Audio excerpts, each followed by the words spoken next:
step I take, I move my truth. Every time they tell me stop, I use every comment, hate that makes my feel. Gather up my energy and boom, I hear them talking, saying the way that I move is so reckless. That is a part of my mind I've been blessed with, giving my blood, so I am relentless. Well, here we are. It's a Keep Hammering Collective. I'm here with Scoobie Da Jeweler, right? Yeah. Is it DA? It's DA because someone took the THE from me. Scooby. Yeah, so you got it. Scoobie Da Jeweler. So Yes, sir. I didn't even know. So what is your real name? Or do you ever say it? My real name's Onik. Yeah. But that's like non-existent now since like I've been working so hard and like getting recognized in a good, honest way. So even my friends stopped calling me by my real name. So it's Scooby now. Scooby, yeah, I like it. I mean, it's you can't.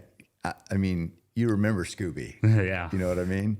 Well, this is what an amazing story. So you made me this piece. You brought it all the way out here to Oregon. Yes, sir. This incredible necklace with my logo. Mm-hmm. I mean, how did this happen? So I was actually watching, I can't remember whose podcast or what ad I saw specifically, but your book came up and I was like, wait, I know Cameron Haynes, bow hunter, one of Joe Rogan's friends. I was like, this has to be a book I got to read. And plus you and David Goggins if you guys run, you guys are either going to kill each other or something's going to happen when running. So I was like, all right, this is a chance that I get to read this book after Goggins' book is finished. Mm-hmm. And I read it. And to be honest, for my life, I was kind of like, I wasn't reaching my full potential. And then I picked up your book a month ago and I put all the strategies in and I got inspired. I was like, man, Cameron Haynes, I got to do something. Yeah. I have to. So sketched out the design and sent it over to my team and I sent it over to you and you said yes. And I was like, all right, this is a dream come true. Let's do it. Man, I mean, I'm blown away because it looks so incredible. Your work is amazing, but the chain is so good. And you just just wanted to gift it to me. Yes, sir. I'm trying to think of what gifts I've got that are as cool as this. And I can't really, I'm blown away. Thank you. Yes, sir. I mean, any gifts that you get should be like, we should consider it as a blessing. Like I get the opportunity to meet you. I get the opportunity to meet your family, be a part of your podcast. I told my mom like years ago when I saw your Instagram post and when I was just doing a 9 to 5, I was like, Mom, I'm going to get on someone's podcast, but I didn't know who. But I remember you liking a photo and I was like, okay, I guess this is my goal. Yeah. So I think it took me 4 years. Really? 4 years. That was 4 years ago. Yeah. I told my mom. Isn't that incredible? So you put something out in the universe, you say you're going to do it, and then it's happening. Yeah. Yeah. I mean, so how did, that was when you were 24, you said you're 28 now. Yes, sir. How did your business, how did you get started in this? All right. So I'm going to take you guys back to 2008, 2007. Okay. So this is where I'm 8th grade, a little bit of freshman in high school. The economic collapse happened. And so Mom and Dad they have their jewelry store since 1990s and then the new one since 2003. So when the economic collapse happened, the problem that occurred was that, everybody lost their money, no business, nothing. Gas, specifically in Atlanta, in Georgia, was $4 to $5 a gallon just for regular. Imagine what premium was. I can't remember, but if I was to do the math, probably like $4.99. Mm-hmm. And I told my dad, let's try eBay. Let me just create an eBay store. It's like 10% in fees. We can mark up a product higher just to cover our fees, but instead we can ship products out to clients that don't want to drive to the mall. Right. And so I started off with that. And then, that eBay was the brink of like my addiction to jewelry, right? What comes in, what products are this, what's the meaning, what does that chain's name mean, or how do you say it in Italian? It's just a whole bunch of lists. And so, eBay was the start and it paid my way through college completely. And so that you were freshman or 8th grade when you had this idea for eBay. Yeah.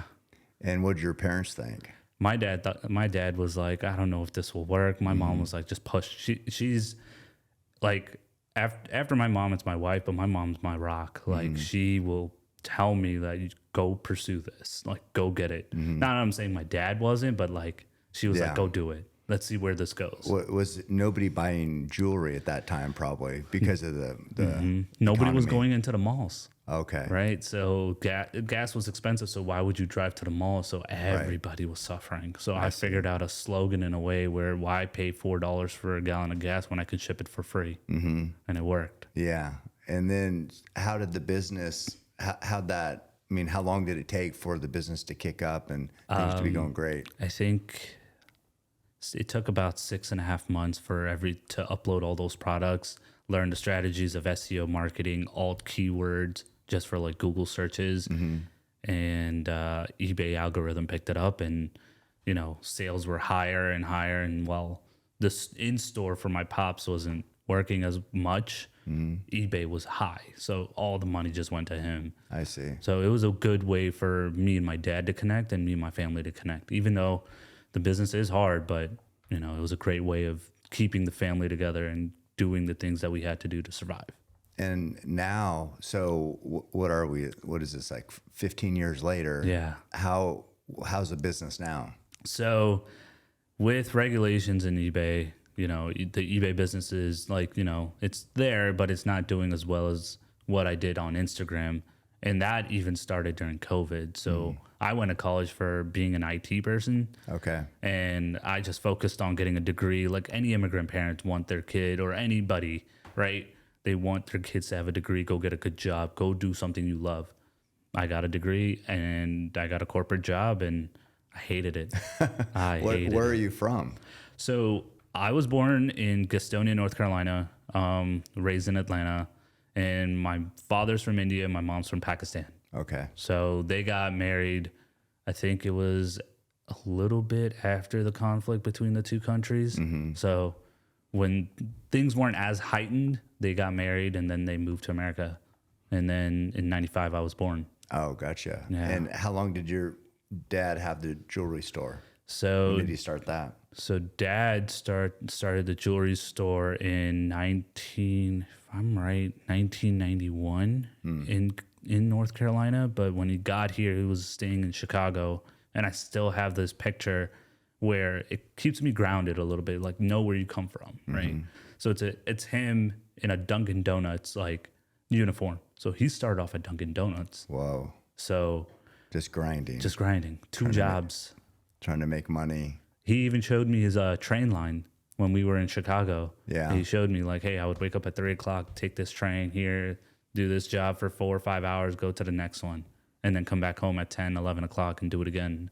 Man. And then do you have brothers and sisters? I have an older sister. Yeah. So she was born in Pakistan as well. I see. Yeah. I see. Wow. So what a journey. Yeah. I mean, but look at where you've taken it now. Yeah. I mean, does it seem It's surreal? unreal. It's unreal. Yeah, because I see your Instagram and I see athletes, and I don't know if any rappers or anything or entertainers are on there, but I mean, I definitely see the athletes. Yeah. What was that first big impact? Yeah, from on in that realm. Man, to be honest, I started off in COVID.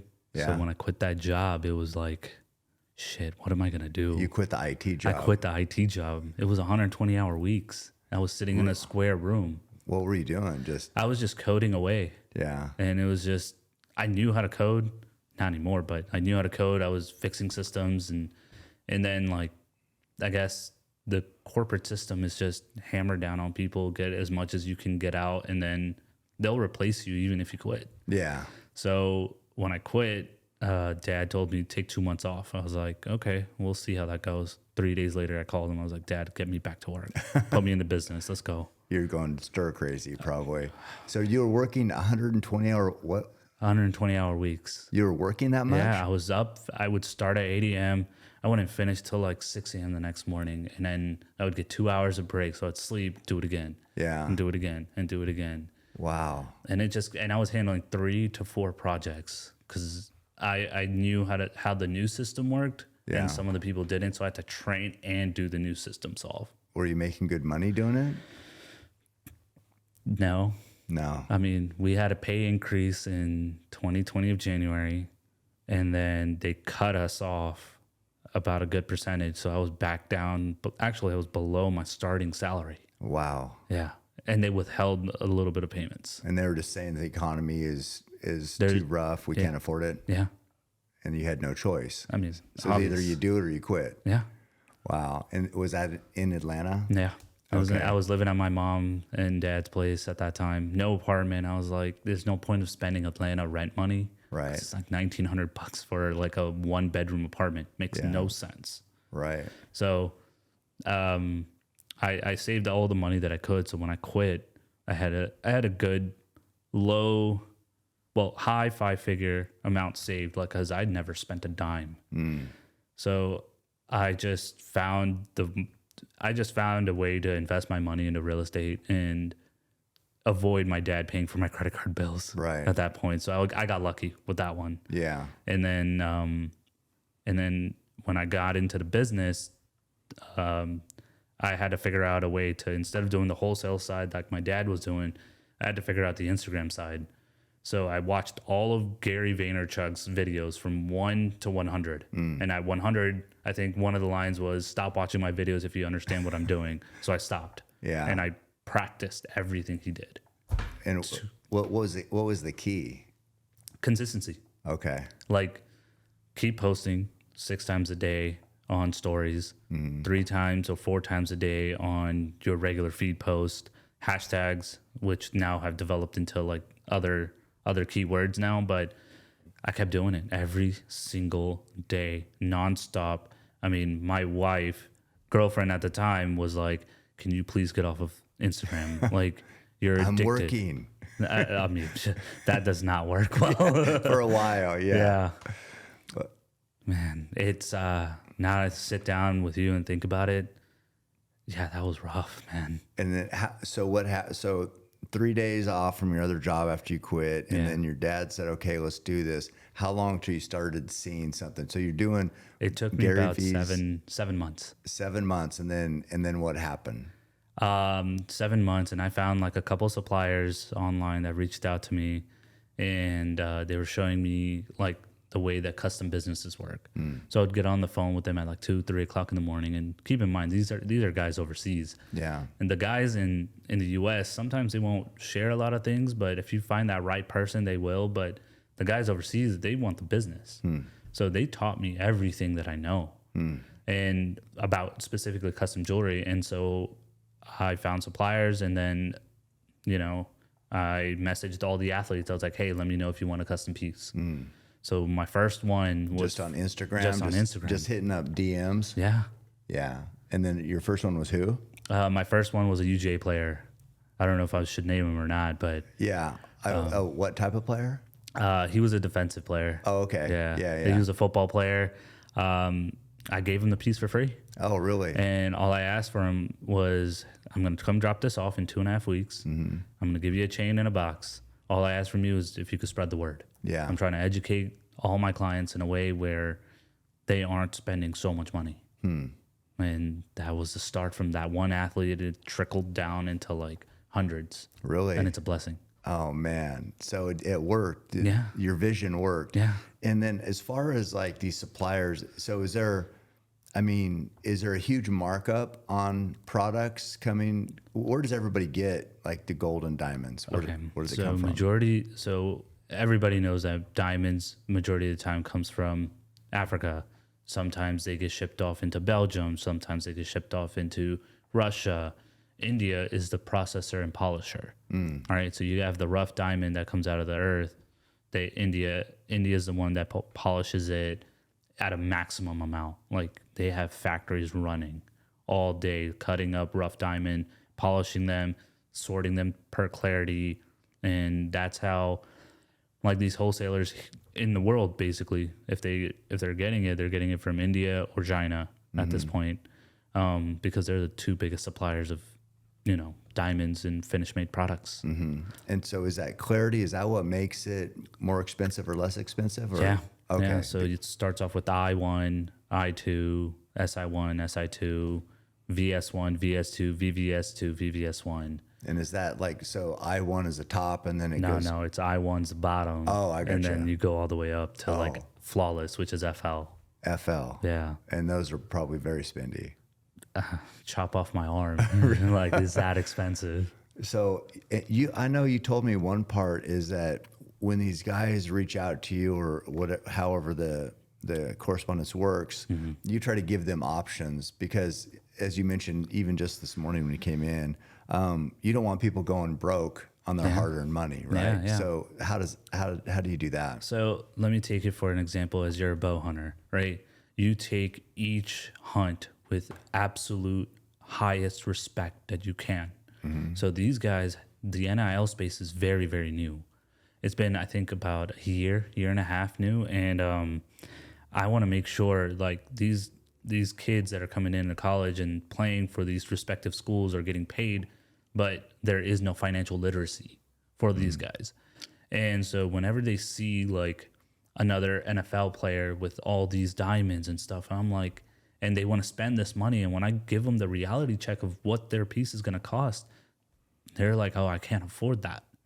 So when what I try to do is get their idea, put it into reality on a computer design with my team, and I explain to them like, hey, you have different metals and stone options, and you don't have to go broke. You deserve the ice, don't get me wrong, but schools first, families first, then me last. Right. So if you're going to do all these things, just know you have school to take care of, mom and dad to take care of, or siblings. So I try to do the best I can to make every single piece affordable, even if I have to cut my profits, or even if I have to cut down any of my personal like luxuries, like I'll do it. I don't mind. So what I decided to do was I became a minimalist, and I travel light. I travel with that backpack right here that I just brought in, and that's it. So why do you do that? I mean, that's not like a normal businessman mindset usually. Usually it's you take all you can get. Yeah, but greed is the root of all evil.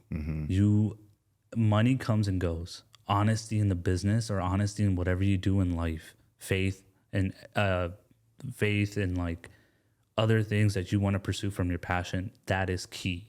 Like, you have to be honest and not be greedy because God gave you a blessing. Right. Like, he gave you a talent or like the drive for you as like bow hunter, right? You will be relentless at what you do. You run relentlessly, like I've seen in your videos. If I can be honest and if I can do whatever I got to do to make this happen for that client, I will do it, because I don't care for the money. I care for them not going broke. And we've seen NFL players go broke. Right. And now I'm seeing a lot of college players as well, overspending, going out. It's gotten to the point where honesty is just out of this earth now, and I'm trying to bring it back. Right. Yeah. I'm a lot of respect for that. And it's hard. Yeah. I got a lot of pushback, but it's hard. Pushback how? It's like, why are you cutting your profit margins? Right? I was like, if this client is like dire wants this piece, right, I will do anything it takes, right? Some other people will stay firm, foot down, whatever it takes. But I have to put myself in their shoes, right, where they came from or how hard they worked. I got to respect each dollar as if it's my own. Right. Right? We're not going to like spend $1 recklessly here and there, partying, doing whatever. No, that person has worked really hard for their money. They're handing it to me to have a product that they will cherish, I hope, for a lifetime. Right. So I have to respect each dollar. Even if they don't have the exact dollar amount, I will figure out a way to hit their budget, whatever it takes. When you say you got pushback, who's that from? The market. Yeah. Yeah. It's really, it's gotten to the point where, how do I say this right? It's gotten to the point where like competition has increased now, where I've been a sole target on Instagram, for sure. A target. Yeah. From like they're just trying to like badmouth and this, that, the other, like the bad comments. Right. And it's just terrible. Yeah. So they want to try to diminish what you're offering, say you're doing something wrong or not doing it right, just so to protect their own interests, essentially. Yep. So they figure mudslinging will do that. Yep. Huh? And I don't even own a store front. I use my dad's back office. Okay. So I have a. Is he still there in the mall? Yeah. Well, it's called America's Mart.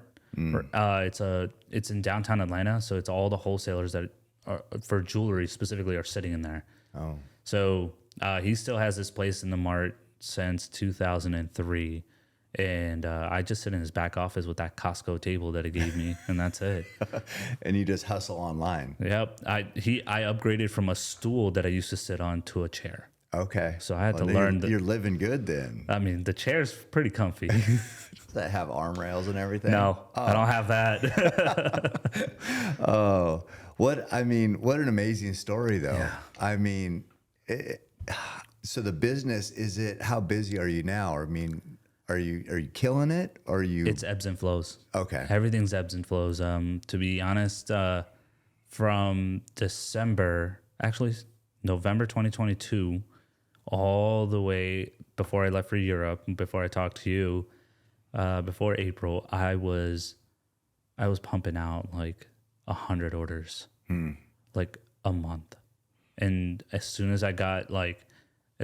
before I left for Europe, I had like 20 boxes that I had to ship out because I couldn't fly to these places. Because I had to leave for Europe. I'm not going to skip that one. Yeah. So what was that? What was that, vacation or? So it's honeymoon part 2. Oh, I see. So part 1 already happened, and I was working. Yeah. So that was not good. But you just got married recently? I got married in July. Okay. So it's been over, I think, 10 months. Yeah. Congratulations. Thank you. Thank you. But it was supposed to be my brother-in-law, my sister-in-law, my wife, and me. We were all supposed to go to this trip in Europe, but with blessing, my brother-in-law and his wife are having a kid, so they couldn't go. So time restrictions. So we changed it to honeymoon part 2, except the conditions were my phone has to be off more times this trip than the last one. Oh, that's rough. It was rough. Yeah. It was itching to work, but I mean, I enjoyed Europe this time. Yeah. This time around, yeah. What'd you guys do? We started off in the French Riviera in Nice, and then I've never been to Europe or specifically France or anywhere else that we went. And so I took it in as much as I could. Yeah. I was like, I'm never going to get this chance again, so I might as well just take it in, soak it in, just appreciate what hard work is. What's the jewelry market like over there? Were you noticing people wearing chains and stuff? Honestly, I saw more handbags, like expensive handbags in Europe than jewelry. I saw watches more. Yeah. People are wearing more Rolexes than I've ever seen here in America. I wonder why. Why do you think that is? I have no idea. Yeah. I really don't know. So I would guess that the NIL deal is huge for your business. Yeah. Because those kids finally have money. I mean, they deserve to make money off their likeness. Of course. You know, they're sacrificing a lot. The universities are just making bank. Yeah. You know, but the kids are the entertainers and the athletes. Yeah. So I'm glad to see them get money, but I could imagine when I was that age, I wasn't making good decisions with money either. And I didn't have, most of the time when I'd want to go buy a car, go spend money, there's nobody there who I'm paying money to that's going to just be logical about, hey, let's think about this like you are. Yeah. I mean, it's pretty impressive that you have that attitude. Oh man, I'm telling you, when I was younger, I was a reckless spender because like my dad did whatever he could as an immigrant parent. He didn't come from money. So he would, give his fruits of his labor to me, and I would be very, very reckless with them. Like, 7 cars in one point, and it's just like switching out constantly because like cars were cheap back then in 2010, 11, 12. So I would keep switching, but I would wreck one or destroy one with modifications. But over time, I think there was like a click for me in college, and then another click during corporate America, and then my third brain click that I had recently. It just put everything into perspective, and it was just that this is what drives me to do what I'm doing now with jewelry in an honest manner. Right. Well, I mean, that's impressive because you're still young. I mean, you're still only 28 years old. So to go through all those iterations and grow up and essentially mature is pretty impressive. Thank you.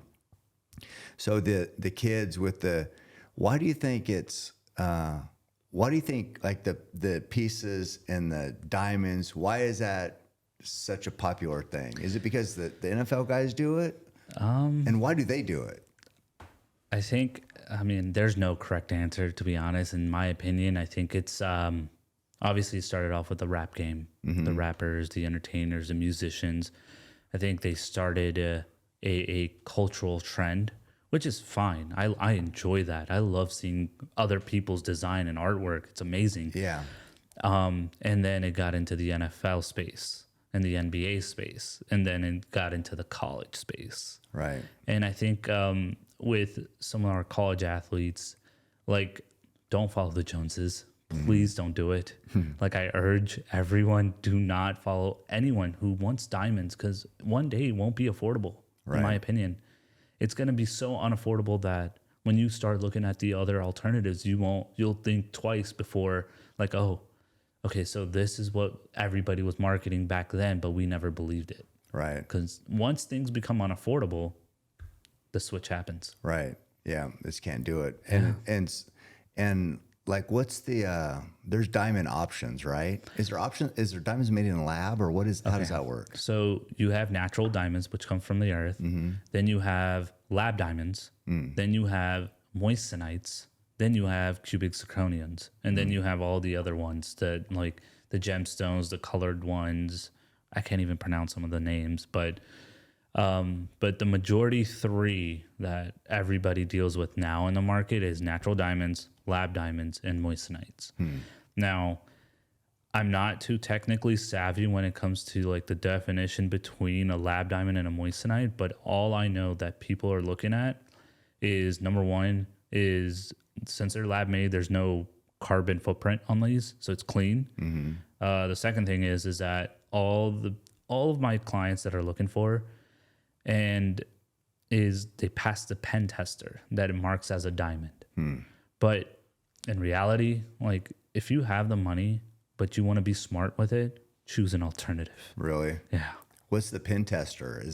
It's like a $20 Amazon tester you can get. So it's a thermal conductivity tester where you just point it at the diamond, and with the heat that it reflects off the diamond or the stone itself, it'll just shoot it up to a diamond. So sometimes you can't even tell if it's a real diamond or a lab diamond sometimes. Really? They're that good? They're that good. But now, thankfully, that GIA, the Gemologist Institution of America, came out with like a good machine. Sherlock Holmes came out with a good machine. So you can detect these now.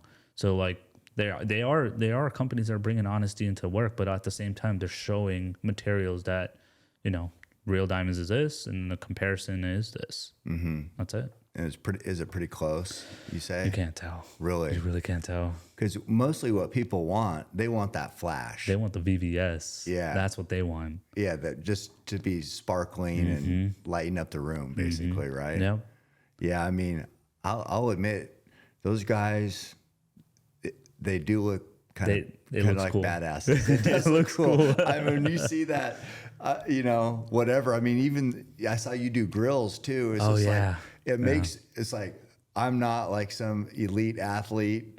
Obviously, I'm an old white guy, but man, it makes like, dang, that would be kind of sick to walk around and just be some badass stud like that. So one of the things I did for my wedding, I told my dad, and I was like, hey, I know you have to make it to this event for the wedding, but I need you to go to the office and pick up my grills. So I specifically made diamond grills for me for my wedding. Did you? Yeah. And it was one of those, like I said, one of those wasteful moments of my money, but it was the best showcase that I could have ever done. Because in the wedding you wore it for the pictures? I wore it for one of the pictures, and then my wife got pissed. So I was like, fuck this, take this off. Yeah. You got your picture with it. Yep. Yeah. I mean, $5,000 down the drain though, but well, you got memories. Yeah. Yeah. I guess so all your wasteful spending isn't all the way out of your system. Well, that was just that one condition. Okay. But I think my recent addiction has been like watches. But then I realized really quickly, each watch tells the same time. So what's the point of buying all of these? Yeah. So now I've like collectively started to sell some of them. and then keep the most memorable ones. What's your favorite watch? Man, there's so many, but I have two. It's the Cartier Santos that my wife's family gave me for the wedding, and then I have a Rolex 2023 Submariner with date. That's my first Rolex ever. Okay, and I loved it. Are those? I don't even know how expensive are those. The Rolex MSRP is 10,400. Market's probably selling around 14,000. Whoa, yeah. And then the Cartier is 7,000. Joe's a big watch guy. Oh, my buddy I know. Rogan. Yeah. He loves it. Didn't he toss like an Omega to to one of his podcasts? I think he did. A guest. Yeah, who did he give that to? I do remember that. Like he was just like, "Oh, this is Omega. Here you go." And I'm like, "Wait, what? What are you doing?" You would really like how he operates. He's very generous. Yeah, very generous. It's he's actually the most generous person I've ever been around, and so that doesn't surprise me that he did that, because to him it's like he just likes to see people happy. Yeah, it's really hard in this day and age with a lot of technology and a lot of like how do I say this, like bad energy, I guess I can say, instead of saying hate, like bad energy would be a good term, that it affects people's happiness, to be honest. Yeah, because I see it on Instagram. I mean I read it on Instagram, right? And then I see it like when I go out with friends, and I see it, and I see it with like friends of friends, and I see it within families too, and it's just like, just why? Yeah, it doesn't make sense. We're only on this earth for a short period of time. In the grand scheme of things. It's like, why do you want to have hate or malcontent in your heart? Yeah. And then before the podcast started, remember I showed you that username that I write on every single one of my pieces. It's Godlack, which is my cousin, who abruptly passed away because a vein in his heart exploded. So he was working, and I think he was on Twitch working on like some content. And then like he logged off, and then next thing you know, he never woke up. Like it was like an instant, like gone. How old was he? 34, my sister's age. They're 6 months apart, if I'm correct. Yeah. And so no warning or anything. Nothing. And that's why that was one of my brain clicks that I had in life, is that this life is way too short. Like money shouldn't matter. Only whatever passion or dream you have, and that makes you happy, you go fucking do it. Don't stop for anyone else, because life, if you want to have life that like you want to have hatred, that life is here. But if you want to be happy, you want to be life here, and that's where I'm trying. But in the middle is a struggle. You got to work through it. Right. That defines who you are. Yeah. No, it's. Do you think it's more natural to follow here, and it takes more work to be happy? Doesn't that seem odd? I discovered Rogan in college, and so like I think because of him, and then I followed into Goggins and you, and then Jocko Willink. I think I found like the best algorithm that I clicked on, and because I can be honest with you, life for me was here: go to school, go drink, party it up, have bad social habits like smoking and drinking, for me at least, and then destroy my body, and then repeat all over again. And then when I saw Rogan and then Jocko Willink of holding yourself accountable, I was like, wait, this kind of makes sense. All right, let me hold myself accountable for something. So whenever I'd go out, I'd be like, wait, I can't do this. So I upgraded.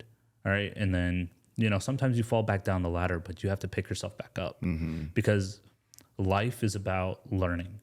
Successful is here. But for me, I like the middle ground. I like the dirt, right? Like, okay, this is what I did. Okay, this is what I did wrong. Okay, how can I be better? If I can do better than I was yesterday, like Kobe said in his book, man, I'm money.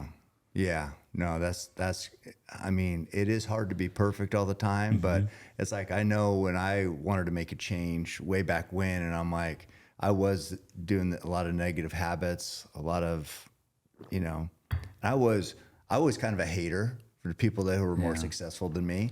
But when you kind of know that you're doing something and it doesn't feel right, and then you still fuck up, you go out and drink, it doesn't feel the same when you're drinking, because you're taking a step backwards, even when you're doing it. You're like, I'm going to get a buzz, we're having a good time, but it's just like in the back of your head, you're like, this isn't that great.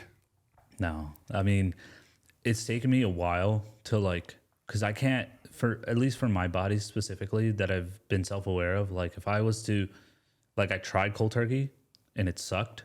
So now I've started to, okay, slow it down completely, right?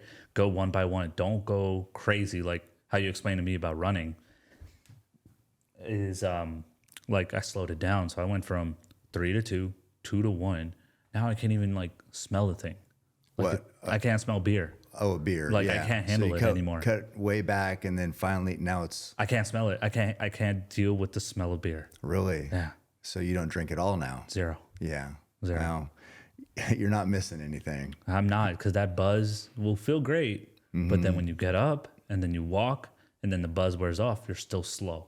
Yeah. And I hate being slow. Yeah. I mean, they say when you go out and get drunk or do whatever, it takes your body a while to get back to where you were. So all that gains you could have made during that time, you're just getting back to where you already were. Trust me. When I first ran, I DM'd you. I was like, Cam, I'm dying. I can't do this anymore. Yeah. I felt it. Yeah. I felt it. So it's only been a short amount of time for me that I've quit. Right. But like just by reading your book and like understanding like what all of you guys, like the wise men that I call it, Jocko, you, David, Joe, and many more, Kip specifically, because he's a wild man at heart, but like his discipline is so solid. Right. But what I've realized is that, man, it's not worth it. No. I can't do it anymore. Yeah, there's really no redeeming quality to it. So who, like, if you go back on this journey, what's been the most special piece you've made so far? Ooh, man, you really put me on the spot here, Cam.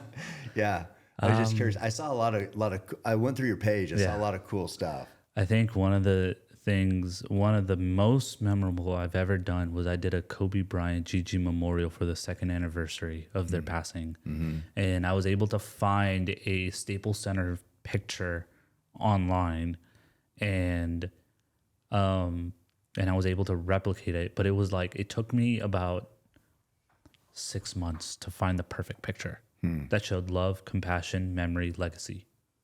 So the legacy was Kobe with his daughter. The compassion was like him kissing his daughter on the forehead, and then like it just showed the legacy that he took her to a basketball game, right? Because she was interested in basketball, from what I've read so far, and right then and there it clicked. And you made that piece with that picture? So it was all enamel.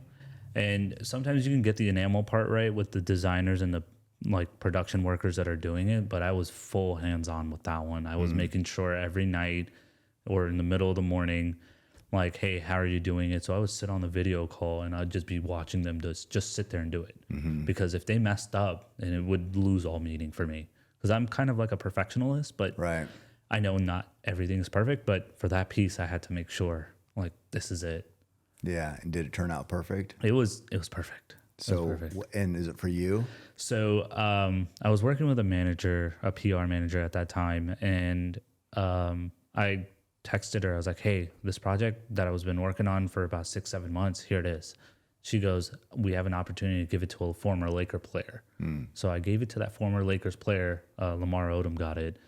And it was like one of the best things I've ever done because it was an article about him, and forget his past, like what Lamar did, but he's such a genuine, honest person, like great to talk to. And I gave it to him, and I mean, it was I didn't care for the promo, but it was amazing. That piece went to a former Laker that played with the legend. Yeah, and they were, from what I remember, they were close. They're really close. I mean, games. What happened? He had some medical issues. Yeah, and it seems like Kobe was around for that. Yeah, I'm pretty sure Kobe during that time helped him out, and I'm glad Lamar is well and he's doing great. So, hey, man, good for you, Lamar. But I'm glad you gave me the opportunity to give you that piece. For real, it was great. Yeah, I mean, when Kobe died, man, That was terrible. I mean, and of course his daughter. Of course his daughter too. I mean, you can't. But Kobe was such a legend, and it's like, I don't know. Now, what's terrible is like, yeah, he was super famous. Everybody loved him. But once the people are gone, then you go back and you watch these clips and you hear his mindset, and you're just like, God, I knew he was special, but I don't know if I didn't realize how special. You know, just that winning mindset. I think a lot of Kobe motivation videos on YouTube really popped off a year after he passed, because that's when it hit reality that, okay, there is, like, we lost a legend. And so a lot of the Kobe mindset, like the Mamba mentality, like, I'm not good at it, but like, man, the man was a beast. Yeah. A beast. Relentless. Yeah. Yeah, I know. I've been inspired by him too. Yeah. I had another athlete in here, an Olympian, Matthew Centrowitz, and he, you know, he likes having that Kobe or the Jordan or that type of, like, just, you know, foot on the neck, just crush a competition. Oh yeah. And that's what he tries to do too. But it's like that mindset is, I don't know. I wish I would have appreciated it more when Kobe was here, but now I guess, you know, he's gone and you just really gravitate towards it. You know, he, in my opinion, I think when Kobe passed, he left us a guidebook. Like, hey, I've said all these things. Use this to your advantage. Like, he just gave it. It's right there. Like the Kobe book, for example, all the interviews he's done, it's so educational. And I think everybody should just at least review it once. Like, just understand what he's saying. Take a notepad, take notes. But I think if everyone did that, I mean, the world would kind of be in a perfect scenario, but not everything's in a perfect scenario, but just give it a try. If you want to go from here just a little bit up, just give Kobe a try. Right. Because have you read the Kobe book? No. I'm going to ship you mine when I get back home, and you need to read it, man. Is it good? It's amazing. It's like a storytelling book, which he was really good at. But the man never slept. Yeah. To be honest, he never slept. But I love, you know, and you hear that because I've seen, you know, Iverson would talk. I saw clips where Iverson would talk about how they would go out and be at the club, and they'd come back, and he was just getting up, going to the gym or coming back from the gym, and just would never miss a workout, and would just think, well, if I start earlier, where these guys are getting 2 workouts a day, I can get 3. And then compound that year after year after year. he was ahead. And you'll never catch up if the talent is equal, or I mean, relatively equal. And for him, his talent was probably even higher. Then he's outworking everybody, almost like Jordan. Yeah. And it's like, man, you'll never touch that. Yeah.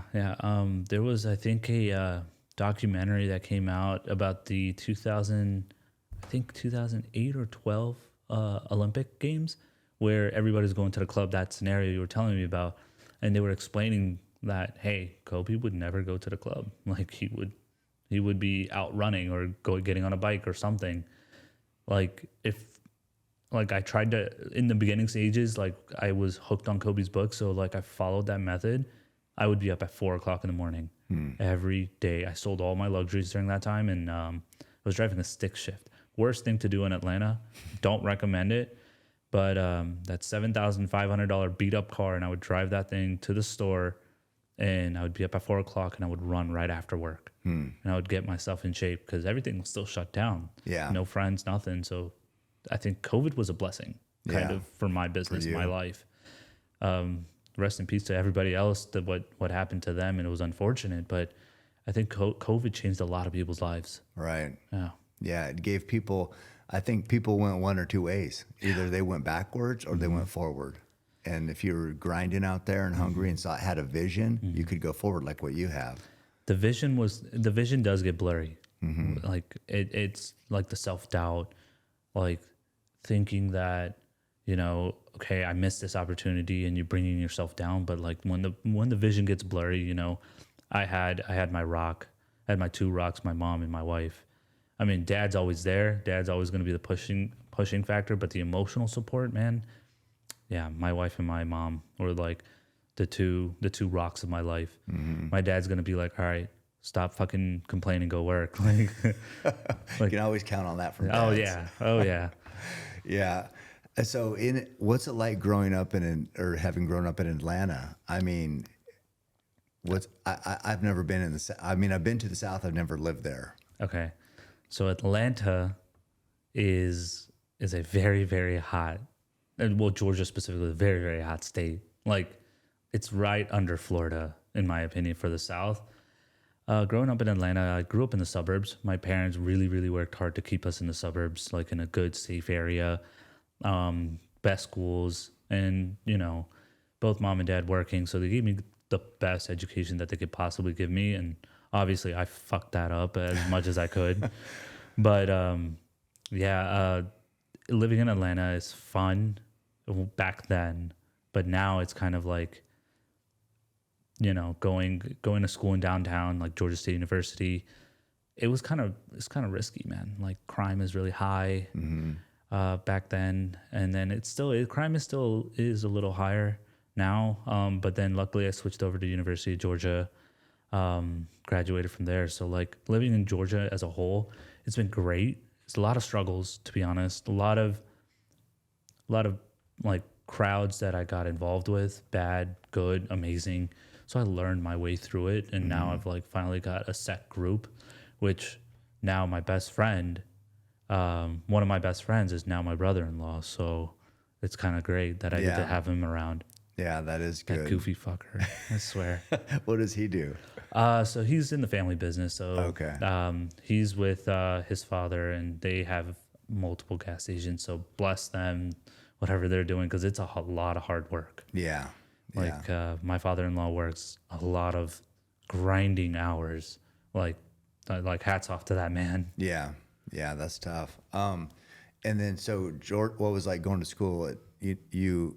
I went to Georgia State University, and then I transferred out. So Georgia State University was my redemption time. So I got a 4.0, and I was like, Dad, I'm switching to University of Georgia. I'm getting an apartment. You proved yourself. Oh, yeah. Yeah. So quick. Yeah.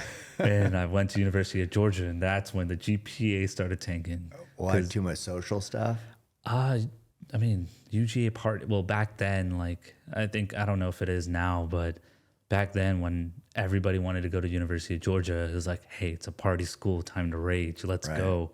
So I literally took that as like a real thing. Yeah. And I partied hard my first year and second year, and then I was like, oh no, GPA is down to 3.4. Now I got to get that back up to 3.5 or higher. Right. So I started grinding. I mean, obviously I would party, but I wouldn't go that hard. And then I switch my sleep schedule, do as much as I can. I mean, the corporate life structure there, like getting a job after college, it's just the norm, right? I mean, I've seen a lot of people like come up with ideas, and they don't even go to corporate America. They just make millions of dollars. They have their idea, it worked, they grinded in the initial, and now they're doing great. But majority of the times it's like, get out of college, go get a job, and that's it. 9 to 5. What you do forever. I mean, go to work at 9, come back home at 5, go to a bar, go social, come back home at 9 p.m., 10, go to sleep, repeat. And I've lived that, and it's annoying. Yeah. As a young guy, like when I had my first job, I hated it. After like the first 3 months, you're just like, can we go do something else, please, instead of drink? Yeah. What's the best part of what you do now? I think the best part now is when I get on a plane and travel and see the smile. Like I saw the smile on your face. Yeah. Like that's it. That's what I look for. Okay. That's it. The designing process is fun, but like seeing that smile, it's just the tip of the iceberg right there. Oh, I gotcha. Yeah. Have you hooked up a lot of Georgia athletes? Have they used your business? I have had a lot of UGA athletes, and then I try to do my best to educate them and do the best I can and give them all the information. But obviously, when it comes to certain periods where they really, really want diamonds, they'll go to someone else, even though I provide it, which is fine. I have no problem with that. I just hope that they're getting the right deal for the right price at the right time in the market. Because gold market it's fluctuating. Like last week, it was $2,075 an ounce, and today I looked at it when I landed, it was $1,980. Really? Yeah. Way down. Way down. So it just fluctuates, and I'm hoping that they got the best gold price per gram deal, and then they got the best diamonds as possible, and I hope that, you know, I wish them all the success wherever they got it from, man. But I hope they got the best deal. And it hurts sometimes when clients come back to me and say, like, I got it from this person and I paid this. And when I calculate it out based on their design, I'm like, man, you kind of overspent there. Paid a lot. And I'm like, and it hurts. Like, yeah. And going to another client, going to another competitor or a friendly artist, usually that's what I would say. Because I have some cool friends in the jewelry business, even though we have the same clientele.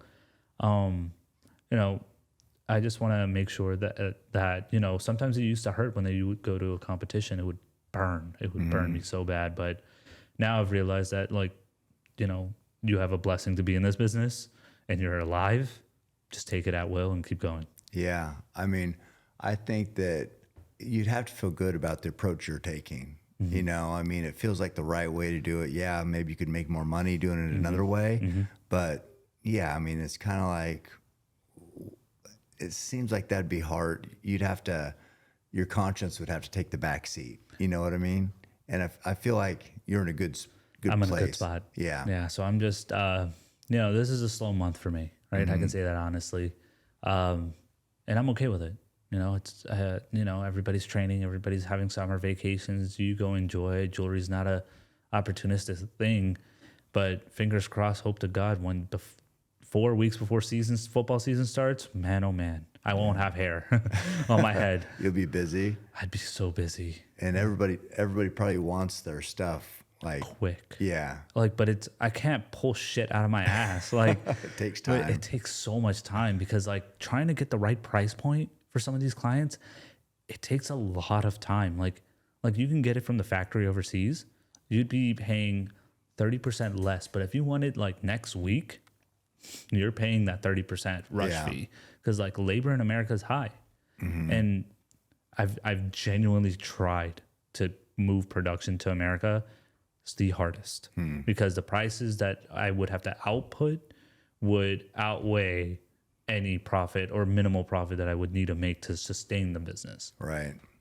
So I do the best I can. And I hope all my clients understand that I don't sleep and I'm here for you and I'll do whatever it takes. Did I see you made one for Des Bryant? No, that's not Des Bryant. Oh, it's not Des Bryant. No, I thought it I was saw Des 4. Wasn't that him or his number?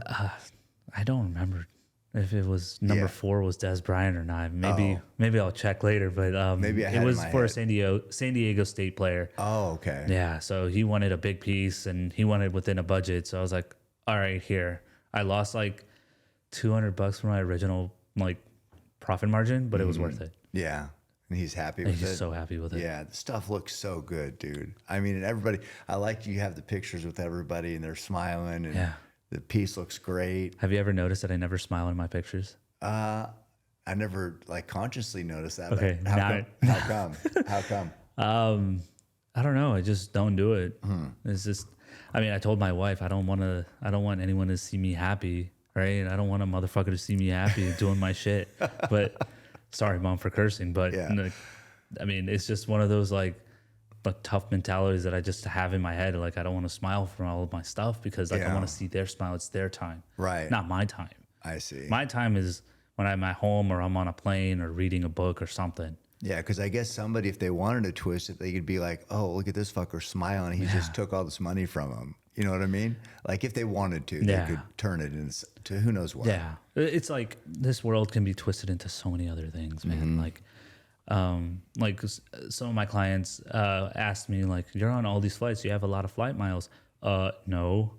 Like as soon as you sign up for one of those credit cards, like 100,000 miles that you get for like a promo, right? That's like 5 flights for me. Right. Right. And so luckily, thanks to a friend and soon to be like family member of mine, when Frontier launched their pass, he was like, "Go buy it now."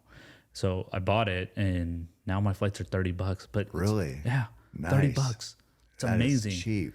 Yeah. That is I didn't even realize they had that. Yeah. Huh. Yeah, but I mean you would have to strategize of like how you're going, but But that's the like if a client's giving me that money, like it went into that Frontier Pass, it's for that specific clients and all the other clients. Yeah. Right. I don't have to take Delta anywhere. Throw me in the back of the plane.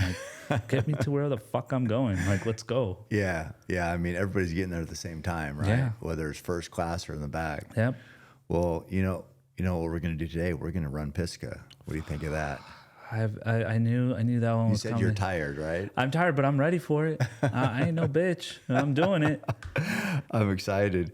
Yeah, I mean, it's incredible that. I mean, how often do you travel then? If you came out here, do you have another stop on this trip? So when I got back from Europe, the next morning I was in Orlando.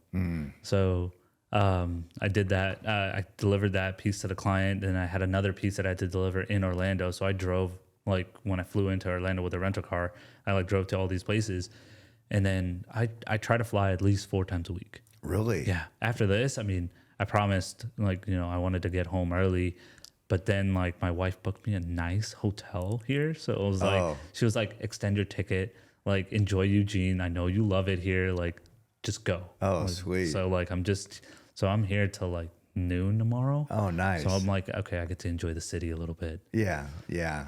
But 4 times a week, man. Oh man, I try to take the 4 a.m. flights. I try to get home before dinner, the 9:30 as much as I can. But the biggest support is my wife. Cooks me food. Thank you for that, because like usually it'd be like fast food because it's so quick. I need to be in and out as fast as possible. So you try to deliver each piece? Yes. No matter where no matter wherever the fuck it is, I will be there. Really? Yeah. That's international. impressive. Just give me some time to plan, but I got you. That's impressive. Yes, sir. I mean, so that sets you apart right there. I think I did. If I was to calculate everything, I think I did 150 to 200 flights last year, including connections. So if I have a connection and I have a client there, I'd be like, "Hey, can you meet me at the airport so I can catch my next flight?" I did notice a bunch of the pictures were at airports. Yeah, I was wondering about that. Yeah. So that's just taking advantage of you being in the city. So I would ask them, "Hey, just show me your location where you are from the airport." And if they say 30 minutes, I'm like, "Hey, I land at this time. Would you be able to make it out here?" They'll be like, "This is the least we can do for you." So they'll come out here and then they'll just, they'll come to the airport. I've had one client pick me up from the airport, took me out to breakfast, and then I gave him his wedding ring that he was going to do to propose. And I just finished their project too. So they got their dream wedding ring. It was the hardest thing I've ever done. And it was the fastest thing I've ever done in my life. Yeah. I think, was that like a big tall guy? Stone Forsyth. Yeah. Yeah. I think I From the saw that. Seahawks. Yeah. I think I He's saw so that. nice. Really? Such a nice guy. Yeah. Man, I mean, just think that because of what you do, you get to meet some pretty incredible people. Those athletes, everybody's got the story. Everybody came up, overcame so much to get where they are. And you get to, anytime I always think that if I can rub elbows with people like that, I'm going to get a little better. Yeah. People who have fought for their dreams. I mean, talking to you is a dream, right? Like this is like, I've never imagined this, and I have the opportunity to be here doing this. This is amazing. But what people don't realize, like anybody can say that I came up from like, oh, your dad had it and that's why you had it easier. Maybe, but my dad doesn't know Instagram. Right. Like, well, when you were in 8th grade, you're telling your dad, let's get on eBay. Yeah. I mean, most kids are so wrapped up in their own shit that they're not thinking about helping the family business. Yeah. I mean, but I did get in trouble. But going to the office was fun for me. Like, going to the same building, doing whatever, meeting all these people, shooting the shit with some people whenever you get time. Yeah. And like just learning from like the older guys, like, okay, this is what I did here. Okay, wait, that's a good idea. Let me move this here. All right, let me change this up, take this idea, mold it into something, go back to that guy, hey, what do you think about this? And he's like, all right, that's good. All right, produce. Keep going. Learn everything. Life is a learning process. If you're not learning every day, then what the fuck are you doing? Simple as that. Yeah, that's a great attitude. I mean, dude, I cannot believe you made this chain. This is so badass. I mean, I love this thing. Yes, sir. Yeah, I mean, and then did you say that's your cousin? Yeah. His real name is Rahel, but I dedicated my whole company I wanted to use his username instead of his real name. So Yeah. Was he pretty popular on Twitch? when we went for the funeral, he had a lot of following. He had a lot of WWE connects because he loved wrestling. Oh. And so for Twitch, I think he was getting there. I think he was getting there and he was following his dreams. God, I'm sorry. No. Sorry for that loss. Yeah, but that's what clicked. Life is too short. Yeah, definitely. I mean, you probably my story, but my buddy here, Roy. Yeah. I just finished that chapter on the plane. Oh, yeah. So I mean, in much the same way you're trying to honor your cousin, I try to honor Roy, and because I wouldn't be here without him, and he's or people wouldn't know me if I didn't bow hunt. And he got me started bow hunting. So Yeah. I totally get this honoring, and having our work mean something. Yeah. I think you and I, you more so, and I'm getting there slowly, is that each thing that you do every day is a definition of the people you're trying to remember and what you're trying to do when they're not, when they have passed, and you're trying to bring their legacy along. My goal is to carry on his name and carry on my legacy and my family's legacy, and show that, like, hey, anything is possible. Like, I closed my eyes and I consciously dreamt about being on a podcaster and doing jewelry or doing bigger things with real estate. Like, I consciously dream every day. And if you can follow that, I think nothing can stop you. You're dangerous. Yeah. You're dangerous. Yeah, definitely. I think, and just, having those dreams is one part, but then you're working, you're making them happen. Yeah. I mean, so yeah, the vision is one, but you're gonna have to put your head down and get to work, and you're doing that. Oh man. I think that, that Gary V and the people you follow, I think it just keeps reinforcing that mindset. And look at you. You're fucking killing it, dude. Doing my best, man. I'm doing my best. You're Like, killing it. I mean, your cousin would definitely be proud. I mean, and man, that is amazing. he was the, I think, like, remember how we were talking about hate, and he never hated anyone, man. Never hated anyone. Had a And so pure when we heart. see this war, when we see this world, and like we see hate, man, and I think of him, and I'm like, man, he never hated anyone. Lost him too soon. Seriously. Yeah, I'm sorry. Yeah. So what big piece are you working on now? You got one? I am actually. Yeah. It's 1, 2, 3.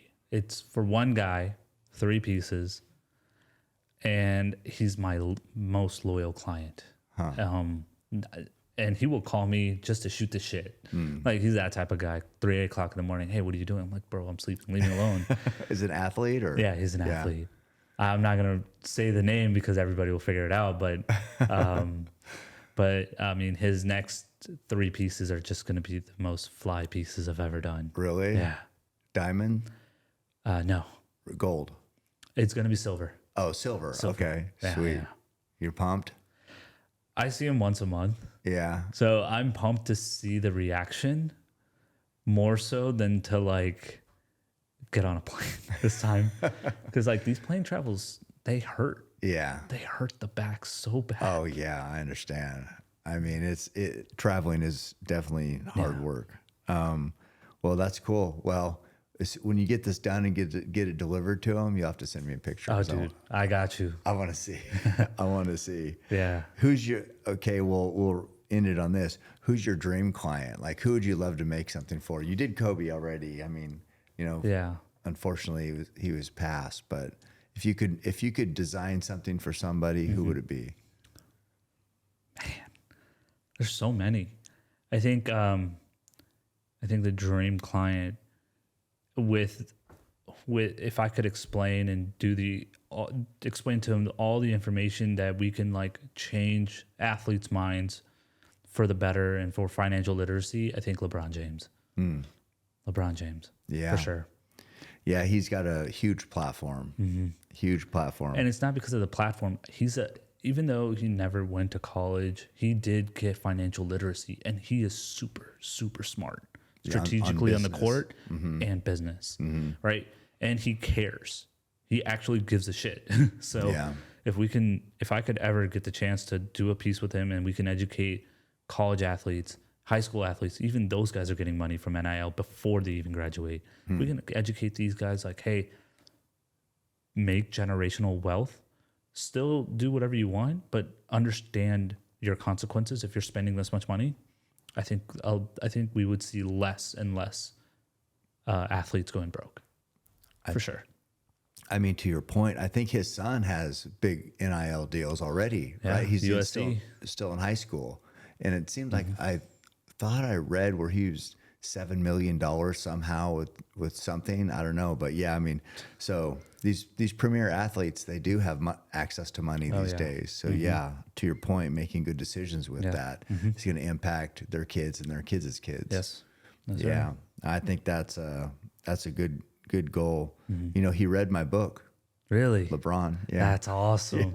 Yeah. So how stoked were you? Yeah. I mean, I never thought that, you know, basically right now, he's the most famous, I don't know about athlete, but for sure NBA player. Yeah.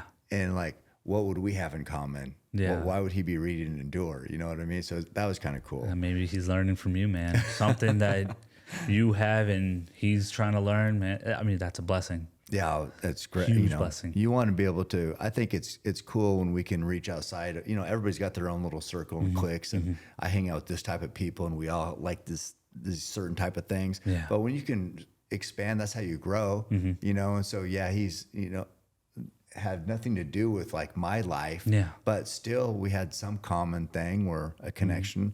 So it's pretty cool. But yeah, I mean, you know, this world it's a special place filled with special people, and like anytime we can come in contact and grow from them and or learn from them or just listen, it's we benefit for sure.